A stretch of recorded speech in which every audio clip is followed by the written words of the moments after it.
Hello friend, कैसे हो आप। मैं Mohit Sharma Bharat academy YouTube channel पे आपका स्वागत करता हूं।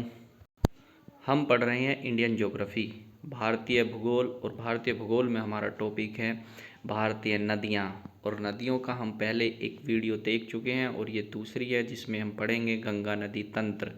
इससे पहले हम सिंधु नदी, उसकी सहायक नदियाँ, सतलज नदी और ब्रह्मपुत्र नदी के बारे में पढ़ चुके हैं। क्या क्या उसकी सहायक नदियाँ थी, क्या था, ये सब चीज़ हमने डिस्कस किया था। कुछ पीरियड से इसके क्वेश्चन भी लगाए थे। और आज पढ़ते हैं हम गंगा नदी तंत्र। आज गंगा के बारे में पढ़ेंगे, कैसे इसका उद्गम स्थल हुआ, कहाँ पे ये गिरती है, कौन कौन सी इसकी सहायक नदियाँ हैं, इससे क्वेश्चन पूछा जाता है। और आपको जैसे अभी नोटिफिकेशन रिलाइज हो चुका है 25 तारीख में, पैट का प्राइमरी एबिलिटी टेस्ट, जिसमें यूपी में जितनी भी भर्तियां होंगी वो सब पैट के माध्यम से होंगी। और I got supplies! और उसका सिलेबस देखा होगा, उसमें नदियों के का टॉपिक लिखा हुआ है। तो लगभग उसके सभी टॉपिक कवर करेंगे, है ना। स्टार्ट करते हैं सेशन को। तो गंगा नदी तंत्र, थोड़ा गंगा की बारे में समझते हैं, होता कैसे है। फिर इसके उद्गम स्थल पढ़ेंगे। तो गंगा नदी भारत की सबसे लंबी नदी है, ये तुम्हें याद रखना है। गंगा भारत की सबसे लंबी नदी है जिसकी कुल लंबाई 2525 किलोमीटर है। हमने पढ़ी थी अब तक गंगा सहायक नदियाँ, महासिंधु 2880 किलोमीटर, और उसकी दूसरी नदी ब्रह्मपुत्र 2900 किलोमीटर, लेकिन उसका भारत में कम था। लेकिन ये नदी पूरी की पूरी भारत में ही है। गंगा नदी दो देशों से गुजरती है, भारत और बांग्लादेश, भारत और बांग्लादेश।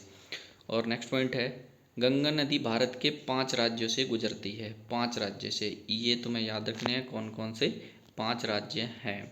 पहले उत्तराखंड, उत्तराखंड से उद्गम स्थल है। उत्तराखंड से यूपी में आती है, यूपी से बिहार, बिहार से झारखंड और झारखंड से पश्चिम बंगाल, और पश्चिम बंगाल से नदी बांग्लादेश चली जाती है। तो यूपी के 5 राज्य, कई क्वेश्चनों में यही क्वेश्चन आता है, यूपी के 5 राज्य से उत्तराखंड, उत्तर प्रदेश, बिहार, झारखंड और पश्चिम बंगाल। नेक्स्ट पॉइंट है, गंगा नदी स्वतः स्वच्छ, स्वतः स्वच्छ, सेल्फ प्योरीफाइंग रिवर होने वाली नदी है, यानी इसका पानी स्वतः ही स्वच्छ हो जाता है, क्योंकि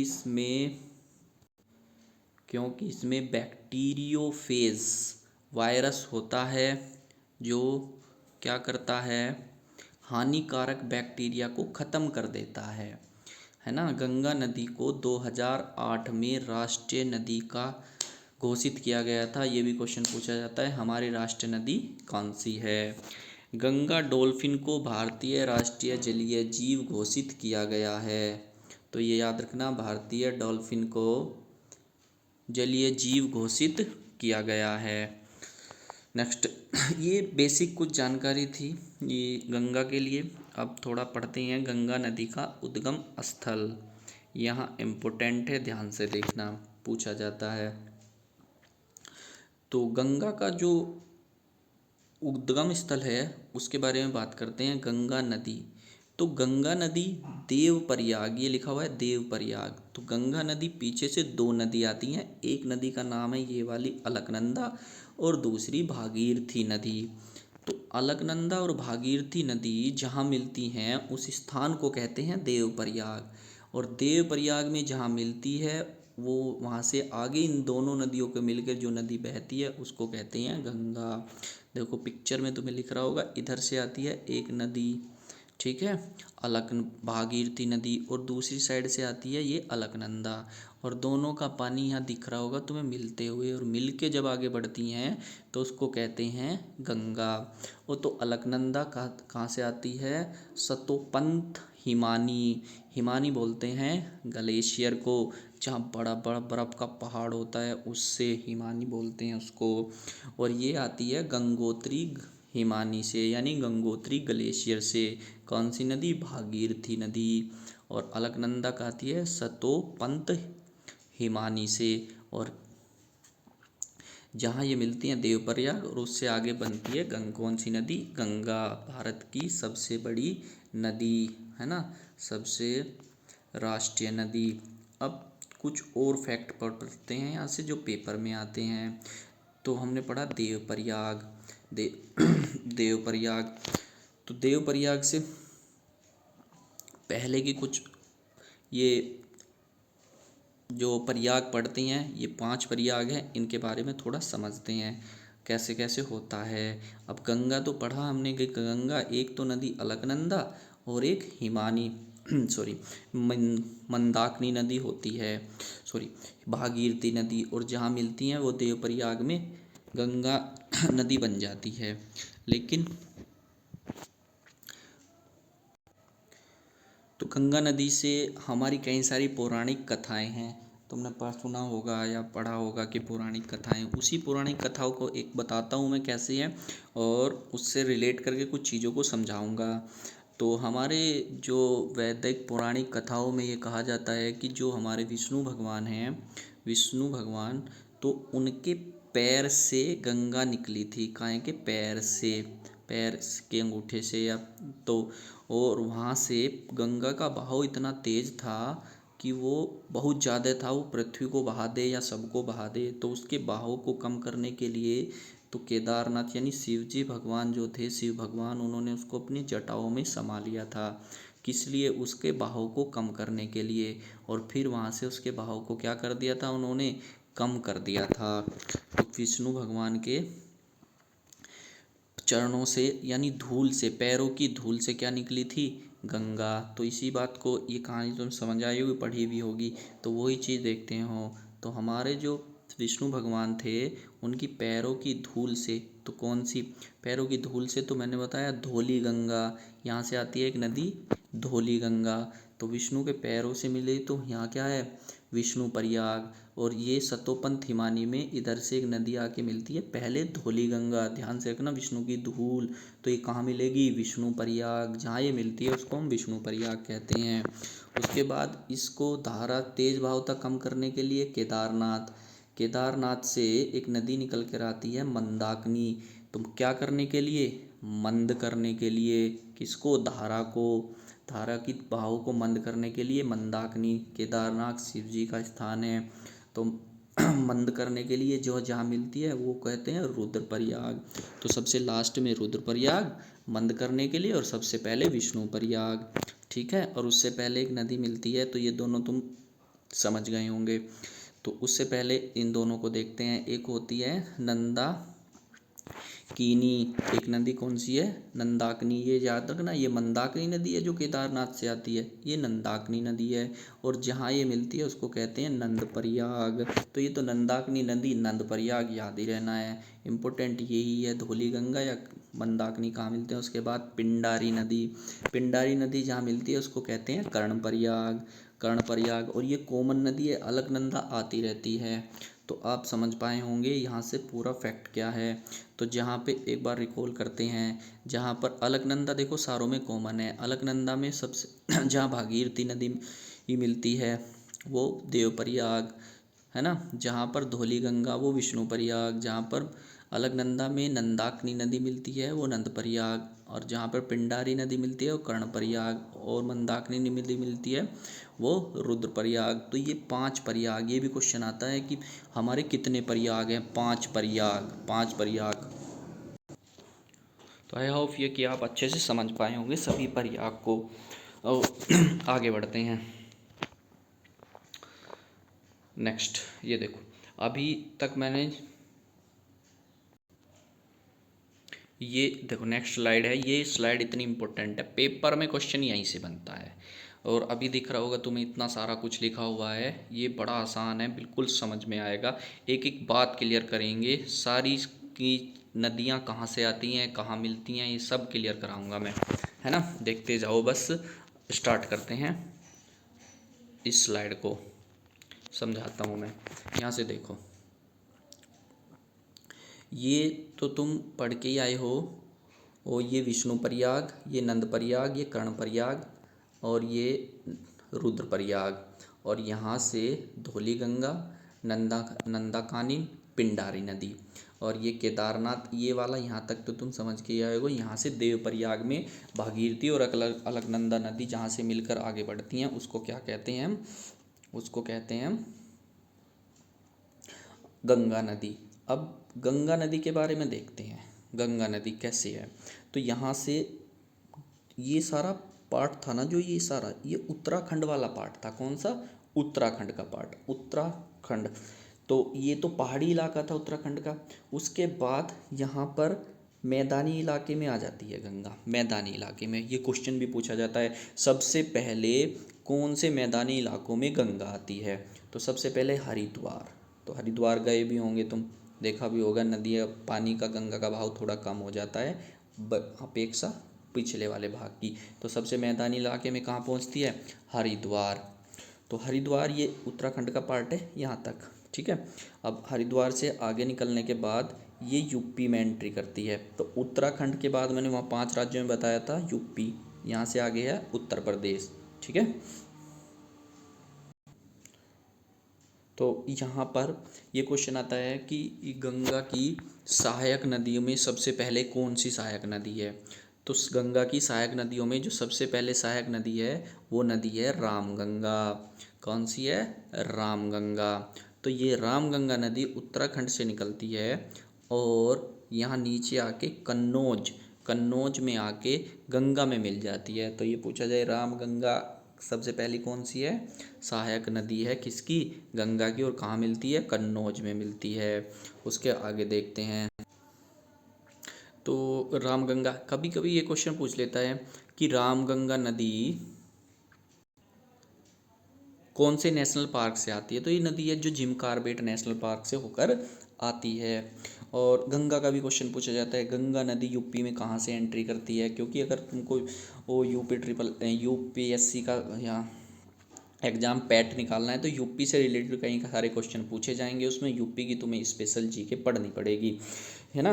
तो यूपी में बिजनौर से गंगा एंट्री करती है और इसमें पहली सहायक नदी कौन सी मिलती है? रामगंगा, कन्नौज में। अब उसकी दूसरी सहायक नदी, तो इसकी गंगा की दूसरी सहायक नदी है यमुना। कौन सी है? ये वाली यमुना, यहाँ के मिलती है प्रयागराज में। देखो, तो इसी के सामने जहाँ से मंदाकिनी नदी निकलती थी, भागीरथी नदी निकलती थी, भागीरथी नदी गंगोत्री से सुना होगा तुमने, गौमुख से निकलती है गंगोत्री हिमालय से।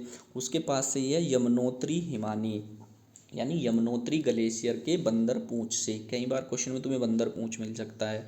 ये भी सब क्या है? हिमायनी ग्लेशियर से। तो ये नदी गंगा के साथ साथ आती है और यहाँ तक आती है इटावा तक। कहाँ पर?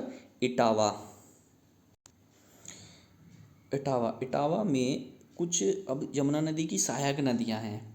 तो इटावा में यहाँ एक नदी आती है नीचे से, ये वाली चंबल, इसको कहते हैं चंबल। ये मध्य प्रदेश इंदौर से निकलती है। मध्य प्रदेश इंदौर से जनापाव पहाड़ी से, अगर और पहाड़ी भी पूछें तो जनापाव पहाड़ी। कौन सी पहाड़ी? जनापाव पहाड़ी से। और ये चंबल नदी इटावा में आकर यमुना नदी में मिल जाती है। और इसी नदी के किनारे इटावा में यहाँ पर हमारे यूपी में लायन सफारी पार्क बनाया गया था। कौन सा? लायन सफारी पार्क, जिसमें शेर पाले जाते हैं, है ना। उसके आगे बढ़ते हैं। तो इससे आगे चलो, चंबल नदी से 1-2 फैक्ट और बताता हूँ मैं, इम्पोर्टेंट है, ये पूछे गए हैं चंबल नदी से। और चंबल नदी में ही घड़ियाल पाए जाते हैं। क्वेश्चन आता है ज़्यादा घड़ियाल कौन से में, है ना। मगरमच्छ देखा ना तुमने, उसके आकार के होते हैं जिनको घड़ियाल कहते हैं। और यमुना की सबसे बड़ी सहायक नदी कौन सी है? चंबल नदी। और इसी चंबल नदी पे बीहड़ भूमि पाई जाती है। ये पूछा जाए बीहड़ कौन सी नदी में पाया जाता है? चंबल नदी में। चंबल से बात करूँ तो एक और नदी यहाँ से छिप्रा नदी, जो उज्जैन महाकालेश्वर मंदिर इसी से है। और यह नदी, छिप्रा नदी भी चंबल में आके मिल जाती है। और चंबल के साथ कहाँ मिलती हैं ये? यमुना में। और यमुना इनको बहाकर आगे ले जाती है गंगा पर। तो छिप्रा नदी भी इसी की सहायक नदी है। उससे आगे बात करें तो एक सिंध नदी भी पूछा जाए किसकी है? इटावा में मिलती है किसकी? यमुना की सहायक नदी है। उससे आगे बढ़े तो बेतवा, चंबल बेतवा, बेतवा किसकी सहायक नदी है? यमुना की। विंध्याचल पर्वत से एमपी में, विंध्याचल पर्वत से एमपी से निकलती है और यमुना में मिल जाती है। मैंने पढ़ाया था तुम्हें पर्वत वाले में, विंध्याचल पर्वत उत्तर भारत को दक्षिण भारत से अलग करता है। उससे नीचे पढ़ाया था कि विंध्याचल पर्वत से नीचे सतपुड़ा रेंज है, सतपुड़ा रेंज, विंध्याचल पर्वत है ना, अमरकंटक, मैकाले का पठार, वो सब चीज़ें हम उनमें पढ़ के आए थे। तो बेतवा विंध्याचल पर्वत से निकलती है और यमुना में मिल जाती है। अगर ये यमुना में पूछे कहाँ मिलती है, ये तो इटावा में मिलती है, और ये दूसरा जगह है जो जहाँ मिलती है उसको बोलते हैं हमीरपुर, हमीरपुर में मिलती है ना। पीडीएफ में तुम्हें नोट करा के डला दूंगा मैं, मेरे टेलीग्राम चैनल पे सारी पीडीएफ अवेलेबल होंगी जब तक कि तुम्हें वीडियो आ जाएंगी। जितनी भी वीडियो तुमने देखी हैं सभी के पीडीएफ तुमको अवेलेबल कराई जाएगी। देखो आगे चलते हैं। उसके बाद केन, केन भी किसकी सहायक नदी है? यमुना की। ये कैमूर की पहाड़ियों से निकलती है, मध्य प्रदेश में कैमूर की पहाड़ियों से निकलती है और यमुना में मिल जाती है ना। जहाँ ये मिलती है उस स्थान को कहते हैं बांदा, इस स्थान को क्या कहते हैं? बांदा, है ना, बांदा। वैसे इसके बाद एक और है, टोंस नदी भी है, इस स्लाइड में नहीं लिखा है, कोई नहीं, वैसे बहुत सारी नदियाँ हैं, तुम्हें ज़्यादा यही है, चंबल, बेतवा, केन्स, टोंस, ये नदी कहाँ से निकलती हैं और सब किसकी है? यमुना की। और यमुना की सबसे बड़ी सहायक नदी है चंबल। चंबल नदी में क्या क्या बीड़ भूमि पाए जाती हैं, घड़ियाल पाए जाते हैं, ठीक है। तो फिर ये नदी यमुना आगे निकलकर प्रयागराज में जाके गंगा में मिल जाती है। तो गंगा की सहायक सबसे बड़ी सहायक नदी कौन है? यमुना, है ना। तो भारत की सबसे बड़ी सहायक नदी भी यमुना है ना। और यमुना की सबसे बड़ी सहायक नदी कौन सी है? चंबल। तो ये सब चीज़ें तुम्हें याद रखनी है, ऐसे ही क्वेश्चन बना के पूछेगा, बताओ यमुना की सबसे बड़ी नदी कौन सी है, या सहायक नदी, गंगा की सबसे बड़ी सहायक नदी कौन सी है। क्लियर। आगे बढ़ते हैं। अब यहाँ तक था यूपी वाला पोर्शन चल रहा है, अभी गंगा कहाँ चल रही है? यूपी। अब यूपी में थोड़ा आगे बढ़े तो ये नदी दिख रही होगी तुम्हें, गोमती, गोमती नदी, ये भी गंगा की सहायक नदी है। ये गोमती नदी नीचे को आती है ऊपर से, और हाँ तुमसे ये भी पूछ सकते हैं कौन सी पूरब, राइट से दाएं से और कौन सी बाएं से मिलती है। तो याद रखना नीचे से राइट वाला है, क्योंकि गंगा पश्चिम से पूर्व की तरफ को बहती है। तो ये गोमती नदी गाजीपुर में, कहाँ पे? गाजीपुर, गोमती गाजीपुर। तो गोमती नदी का उद्गम स्थल है फुलहर झील, और फुलहर झील कहाँ है? पीलीभीत, यूपी में।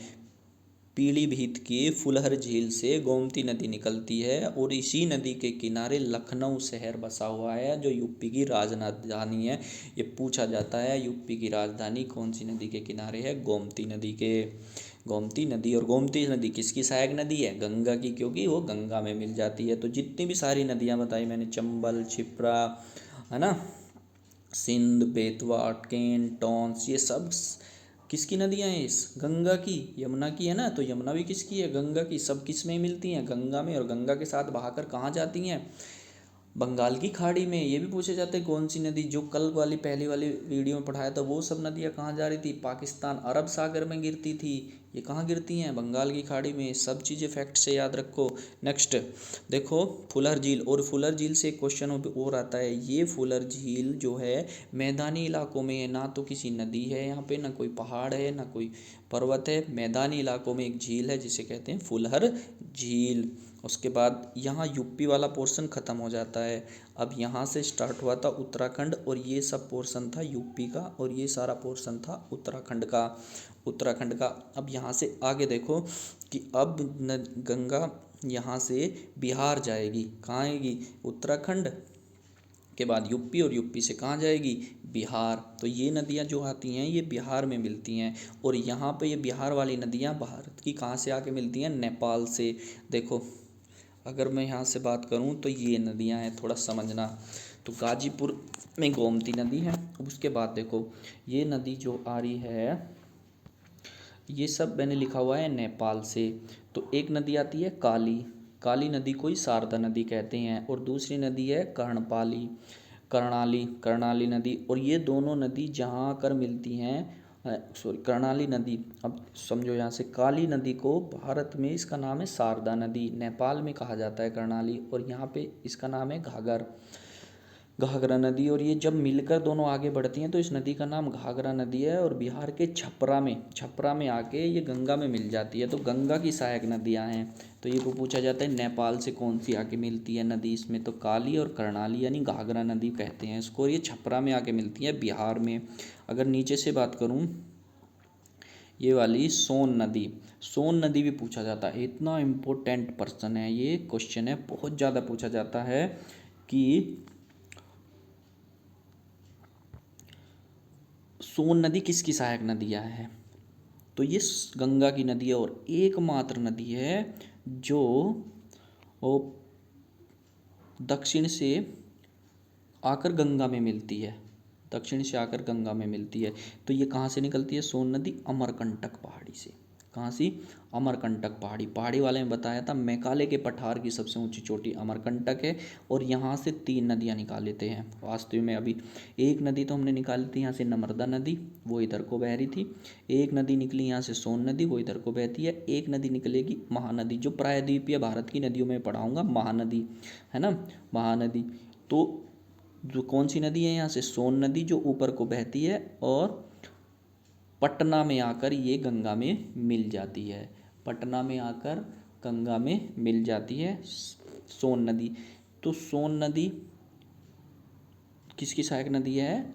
गंगा की। समझ पाए होंगे तुम इस बात को। आगे बढ़ते हैं, देखते हैं गंडक और कोसी। ये दोनों नदियाँ भी, गंडक और कोसी, गंडक नदी भी नेपाल से आती है। नेपाल से आके और गंगा में मिल जाती है। तो ये गंगा की सहायक नदी है। और कोसी नदी भी क्या है? गंगा की सहायक नदी है। कोसी से 1-2 फैक्ट पूछे जाते हैं कभी। कोसी नदी अपनी प्रवाह बदल लेती है। प्रवाह मतलब कभी तो ये ऐसे बह के आती है, कभी ऐसे बह के आ जाती है, कभी ऐसे बह के आ जाती है। तो अपनी प्रवाह बदलने वाली नदी है। और कोसी नदी को बिहार का शोक कहते हैं। कोसी नदी को बिहार का शोक कहते हैं, क्योंकि सबसे ज़्यादा बाढ़ बिहार में इसी नदी की वजह से आती है। क्योंकि इसका एक तो रास्ता नहीं पता, कभी किधर को आ जाए, कभी किधर को, रास्ता बदलने वाली नदी कहा जाता है। तो बिहार का कोसी नदी को बिहार का शोक कहा जाता है।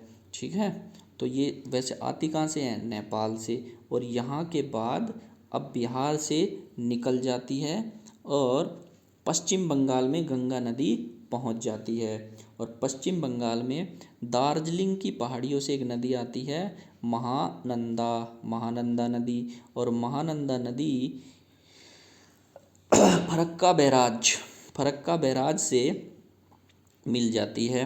किसमें? गंगा में। तो महानदी किसकी सहायक नदी है? गंगा की। और यहाँ से गंगा नदी 2 भागों में बट जाती है। 2 भागों में बट जाती है। देखो, फरक्का बांध से पश्चिम बंगाल से गंगा नदी 2 भागों में बटती है। देखो, ये आगे निकल के आई फरक्का बांध पश्चिम बंगाल से।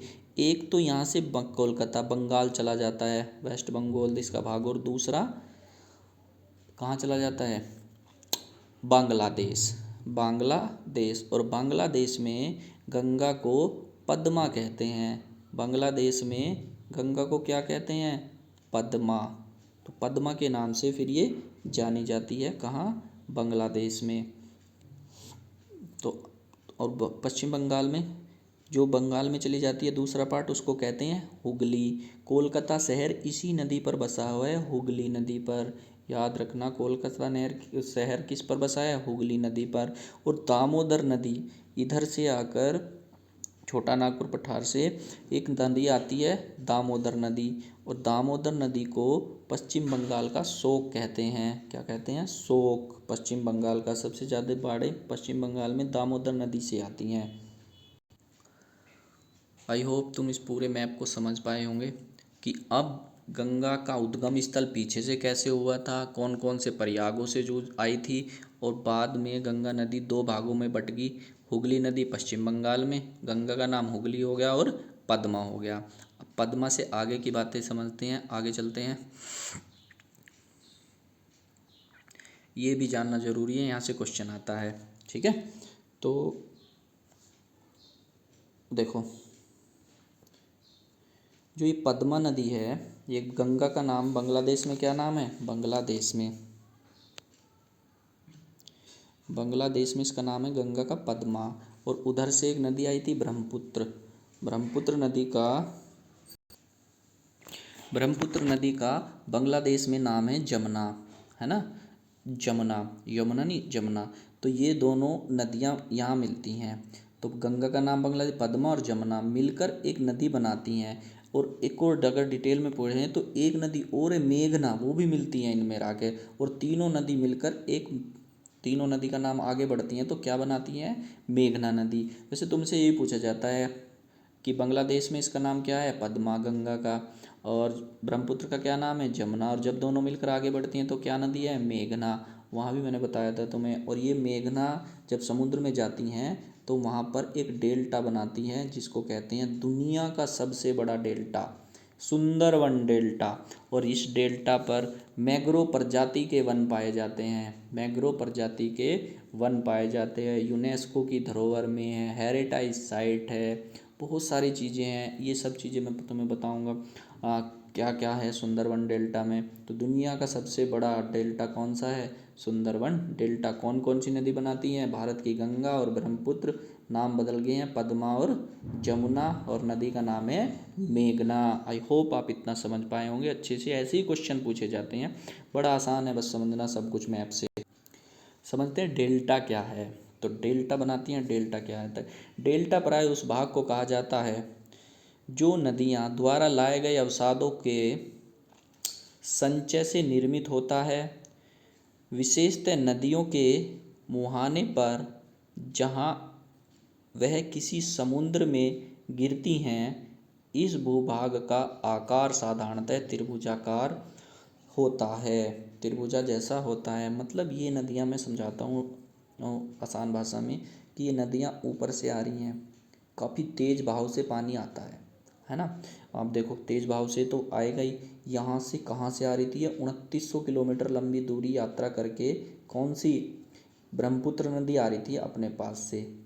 जब बाहर इसका सांपो नदी पूरे तिब्बत से, हिमालय से निकल के फिर भारत से, है ना। और इसकी बहुत सारी सहायक नदियाँ इसमें आके मिलती हैं। इधर से गंगा अपने साथ बहुत सारा पानी लाती है ना। और ये पहाड़ों से आती है तो अपने साथ कंकर मिट्टी लेकर आती है। और इसके साथ मैदानी इलाकों से आती है बहुत 2500 किलोमीटर, और ये मिलकर सारी बहुत तेज़ी से पानी लाती हैं।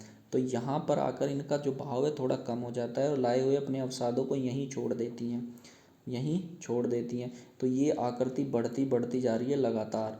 तो ऐसे में एक डेल्टा बना लेती हैं जिसको कहते हैं सुंदरवन डेल्टा। तो डेल्टा तुम्हें समझ में आएगा, जब तेज़ी से आती हैं और भाव पानी का धीमा हो जाता है तो वहाँ पर वो कंकर पत्थर और मिट्टियाँ छोड़ देती। तो आई होप आप समझ पाए होंगे। अगर ये सब चीज़ें, मैंने काफ़ी मेहनत की है तुम्हें समझाने के लिए। अगर तुम्हें समझ में ना आए तो कमेंट्स बॉक्स में लिखना, उसे मैं कोशिश करूँगा तुम्हें समझा दिया जाए।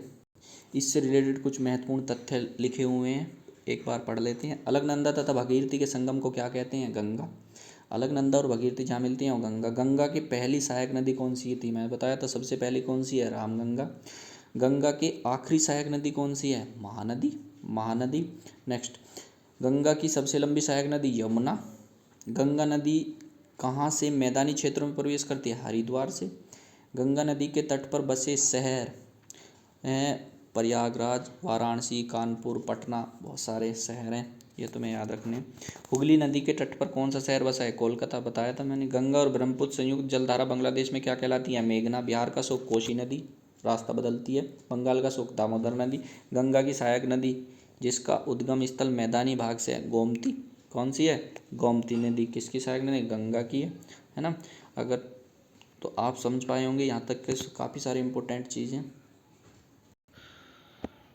नेक्स्ट देखते हैं प्रीवियर ईयर्स क्वेश्चन। तो लास्ट कुछ क्वेश्चन है, जल्दी जल्दी करते हैं, सभी आसान है, जो पढ़ा है उससे कोई बाहर क्वेश्चन नहीं है। गंगा नदी निम्न में से किस राज्य से नहीं गुजरती? तो गंगा नदी कौन से है?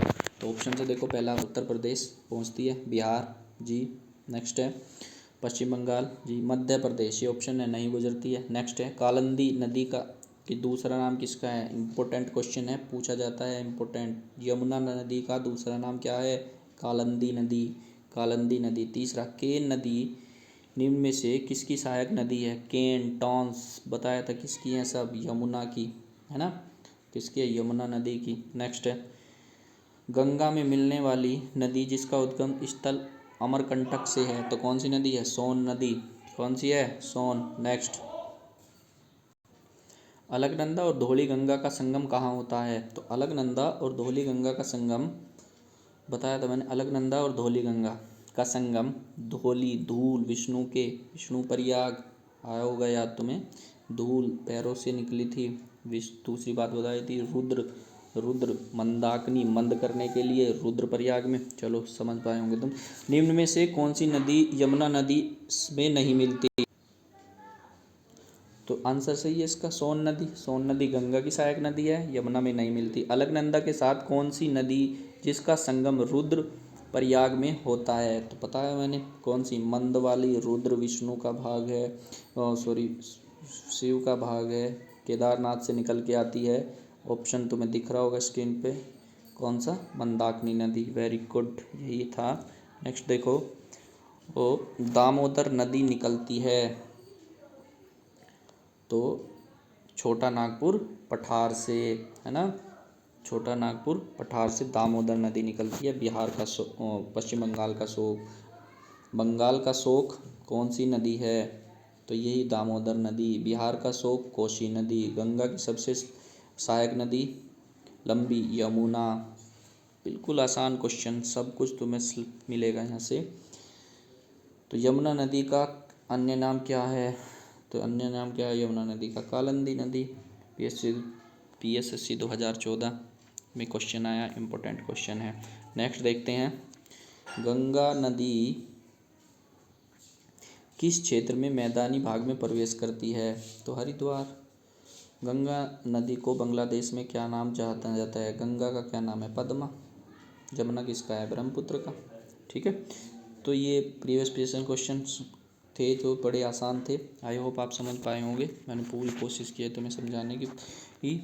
अगर वीडियो अच्छी लगे तो लाइक शेयर एंड सब्सक्राइब कर लेना। Thank you. इसके तीसरे पार्ट प्रायद्वीपीय भाग में जल्द मिलेंगे।